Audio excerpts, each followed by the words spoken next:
오늘 드리려는 말씀은 마크 목사님이 가장 좋아하는 말씀 중 하나로 초막절에 대한 말씀입니다. 초막절은 장막절이라고도 부릅니다. 이렇게 부르는 것은 히브리어인 수콧의 다른 번역들입니다. 수콧은 복수를 의미하고 단수는 수캇이라고 표현합니다. 수캇은 하나, 그리고 수콧은 하나 이상을 의미합니다. 복수입니다. 텐트, 장막을 생각하시면 아마 이해가 빠르실 것입니다. 속죄일과 초막절이 연결되어 있다고 속죄일을 설명하면서 말씀드렸었습니다. 초막절은 나라들의 절기라고 말씀드렸습니다. 나라들의 절기요. 기억하십니까? 속죄일에는 이스라엘의 국가를 위한 속죄를 드렸고, 그리고 5일 뒤에 제사장이 70개의 나라들을 위한 속죄를 드렸습니다. 그래서 초막절 동안 70마리의 숫송아지를 잡는다고 말씀드렸습니다. 숫송아지 한 마리가 한 나라의 속죄를 위한 것이죠. 하나님께서는 모든 나라가 속죄함을 받고 구원받기를 원하십니다. 성전이 파괴될 줄 알았다면 군대를 만들어 지키도록 하였을 텐데요. 나라들의 속죄함을 받도록 만든 곳을 사단이 파괴하게 만든 격입니다. 초막절의 또 다른 이름이 있는데 모이는 절기라고 부릅니다. 레위기 23장 41에서 43절을 보시겠습니다. 레위기 23장은 여호와의 절기에 대한 아주 중요한 말씀입니다. 너희는 매년 1회 동안 여호와께 이 절기를 지킬지니. 절기인 모에드 뜻이 무엇인가요? 약속, 정해진 시간으로 아주 중요합니다. 그러니 꼭 기억하시기 바랍니다.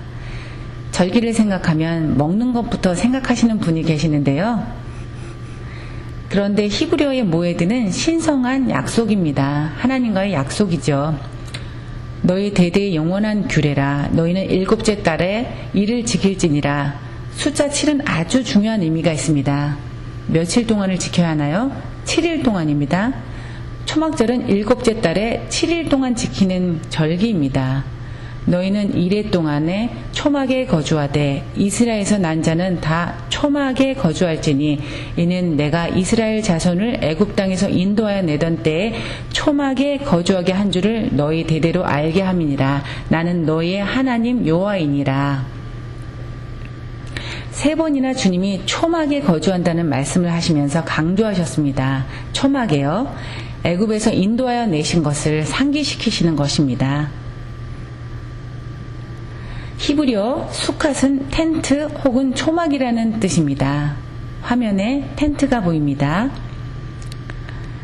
창세기 33장 17절에 야곱은 숫곳에 이르러 자기를 위하여 집을 짓고 그의 가축을 위하여 우리간을, 히브리어에는 숫곳인데 한국어에는 우리간으로 바꾸었네요. 우리간을 지었으므로 그 땅 이름을 숫곳이라 부르더라. 가축을 위해서도 숫곳을 만들었네요. 그럼 다음 구절로 넘어가도록 하겠습니다.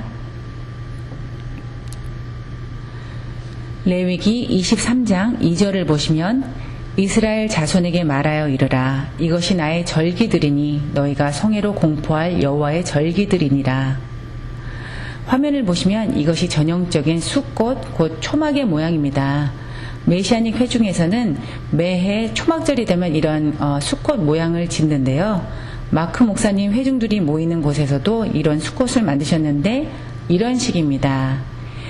지중해 종려 나무가지들을 가져다가 장식을 합니다.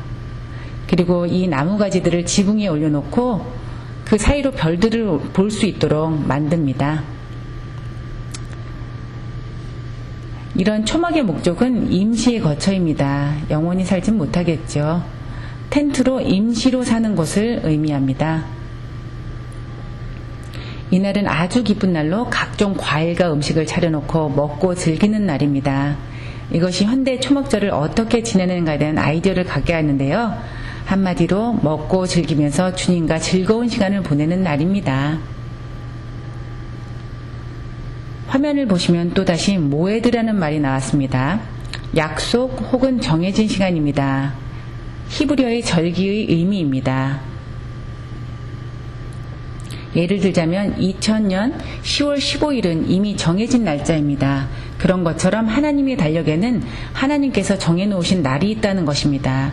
우리는 현대 우리가 쓰는 달력이 있고 또한 하나님의 달력이 있습니다. 우리는 하나님의 달력으로 돌아가서 하나님과의 약속된 시간에 그분을 만나야 합니다. 신명기 16장 16절 너희 가운데 모든 남자는 1년에 3번 곧 무교절과 칠칠절과 초막절에 내 하나님 여호와께서 택하신 곳에서 여호와를 배웁되 무교절 날은 맞자라고 부릅니다. 칠칠절은 밀, 초막절은 스콧, 신명기 16장 16절입니다. 절기 중 1년에 몇 번 예루살렘에 가야 했나요? 무교절, 오순절, 그리고 초막절입니다. 여러분 중 잘 모르시는 분들이 계시는데요. 이미 오순절 사건이 있기 1500년 전부터 이스라엘 사람들은 하나님의 명령대로 오순절을 지내고 있었습니다. 출애굽기 23장 14절에 또 같은 말씀으로 너는 매번 3번 내게 절기를 지킬지니라. 제가 퀴즈를 내겠습니다. 6월절은 무엇을 추수하는 시기인가요? 보리입니다. 여름인 오순절은요? 밀입니다. 그럼 가을에는 무엇을 추수합니까? 과실로 포도, 석류, 올리브 등을 추수하는 시기입니다. 3번의 절기를 지키라고 하셨는데요. 무교절, 추수의 절기와 그리고 거두어드리는 절기입니다. 초막절 혹은 장막절은 거두어드리는 시기라고 부르는데요. 그의 마지막 시기입니다. 그레고리안 달력으로는 10월 정도입니다. 지금같이요. 히브리 달력은 민간력, 종교력 이렇게 있어서 좀 혼동이 되기 쉬운데요. 나팔절은 민간력으로 1월로 히브리 달력에 대해서는 따로 좀 공부를 하시면 좋을 듯 합니다. 그래야 좀 도움이 되시겠죠? 언제가 들에 나가서 수확하는 때인가요? 다시 말씀드리면 모든 남자는 1년에 3번 주님 앞에 나아가는 이 시기입니다. 수컷은 추수를 하면서 즐거워하면서 보내는 시기입니다. 우리가 현재 쓰는 달력을 보면 추수감사절이 있습니다. 추수감사절은 초막절을 모델로 만든 날이라고 보시면 됩니다. 추수감사절 때도 하나님께 풍성한 수확에 대해 감사하는 날이죠. 제가 수확의 날은 해의 마지막 때쯤이라고 말씀드렸는데 이 말이 이해가 되시나요? 마태복음을 보시겠는데요. 주님께서 가르치실 때 아주 많은 비유를 쓰셨는데 그 중에서 수확에 대한 추수에 대한 비유를 많이 쓰셨습니다. 마태복음 13장 38절로 밭은 세상이요 좋은 씨는 천국의 아들들이요 가라지는 악한 자의 아들들이요 가라지를 뿌린 원수는 마귀요 추수 때는 언제라고요? 세상 끝이요 추수꾼들은 천사들이니 그런즉 가라지를 거두어 불에 사르는 것 같이 세상 끝에도 그러하니라. 인자가 그 천사들을 보내리니 그들이 그 나라에서 모든 넘어지게 하는 것과 또 불법을 행하는 자들을 거두어 내어. 마찬가지로 절기도 각각 다른 추수를 하게 되는데요. 오순절 날을 기억하시나요? 3,000명의 사람들이 구원을 받았습니다. 세상 끝의 추수는 가을절기와 맞아떨어지게 될 것입니다. 사진이 보이시죠? 계시록 14장 15절에서 18절입니다. 계시록과 가을절기가 연관이 많이 있는데요. 누가 추수꾼인가요? 천사죠. 또 불을 다스리는 다른 천사가 제단으로부터 나와 예리한 낫 가진 자를 향하여 큰 음성으로 불러 이르되 내 예리한 낫을 휘둘러 땅에 포도 송이를 거두라. 그 무엇이요?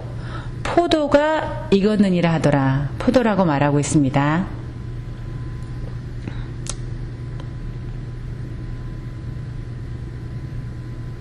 이 말씀에도 비유로 과실인 포도를 거두라고 말씀하고 있습니다. 포도를 말씀하고 있습니다. 6월절은 봄에 일어나고 오순절은 여름에 있습니다. 예언적으로 볼 때 이 일은 가을에 일어나게 될 것이라는 뜻입니다. 지금과 같은 가을 시기에 이런 일들이 일어날 것이라는 뜻입니다. 무슨 일이 일어나면 이게 하나님께 속한 일인가 아니면 우연인가 이렇게 생각하시는 경우가 있는데요. 하나님께서 이러한 일들은 하나님의 일로 절기와 관련이 있다는 것을 여러분이 깨닫기를 원하시는 것입니다. 계시록 4장 19절 천사가 낫을 땅에 휘둘러 땅의 포도를 거두어 하나님의 진노의 큰 포도주 틀에 던지매